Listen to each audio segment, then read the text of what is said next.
தருமபுரி மாவட்டம் காரிமங்கலம் பகுதியில் தேர்தல் பரப்புரை மேற்கொண்ட முன்னாள் அமைச்சரும் பாலக்கோடு அதிமுக வேட்பாளருமான KP அன்பழகன் திமுக ஆட்சியில் மின்கட்டண உயர்வு, சொத்து வரி உயர்வு, அத்தியாவசிய பொருட்கள் விலை உயர்வால் பொதுமக்கள் கடும் பாதிப்பு அடைந்துள்ளதாக கூறி வாக்கு சேகரித்தார். கிருஷ்ணகிரி வலதுபுற கால்வாய் மூலமாக நம் பகுதியில் ஏரியெல்லாம் இருந்திருக்கிறதோ அதுபோல நம்முடைய தொகுதி மற்றும் மாவட்டத்தில் பாதி ஏரிகள் முழுவதும் நிறைவேற்றுகின்ற வகையிலே தான் அந்த திட்டம் கொடுக்கப்பட்டது. அதையும் இவர் காலத்தில் நிறுத்தப்பட்டிருக்கிறது. இப்படி புதிய எந்த விதமான வரியும் மக்கள் மீது ஏற்றாமல் அப்படியே பாதுகாத்தார் அண்ணன் எடப்பாடியார் அவர்கள். இந்த 5 ஆண்டு காலத்திலே பார்த்தீர்கள் என்றால் உங்களுக்கு வீட்டு வரி முதல் கொண்டு, தொழில் வரி முதல் கொண்டு அனைத்தும் உயர்த்தப்பட்டிருக்கும், மின்சார கட்டணமும் உயர்த்தப்பட்டிருக்கும். ஆனால் இன்றைக்கு நீங்கள் அதை எண்ணி பார்க்க வேண்டும். அப்படிப்பட்ட ஆட்சி தான் திராவிட முன்னேற்ற கழக ஆட்சி.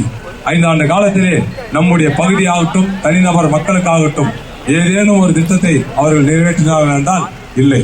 பள்ளியிலே படித்த குழந்தைகளுக்கு கொடுத்த அந்த மடிக்கணியை கூட இன்றைக்கு நிறுத்திவிட்டார்கள். 10 ஆண்டு காலமாக இதய தெய்வம் புரட்சி தலைவர் அம்மா அவர்கள், அண்ணன் எடப்பாடியார் அவர்கள் 52 லட்சம் குழந்தைகளுக்கு கொடுத்தார்கள் மடிக்கணினி. இந்த 5 ஆண்டு காலமாக அந்த +2 படிக்கிற பிள்ளைகளுக்கு அந்த மடிக்கணினியும் நிறுத்திவிட்டார்கள்.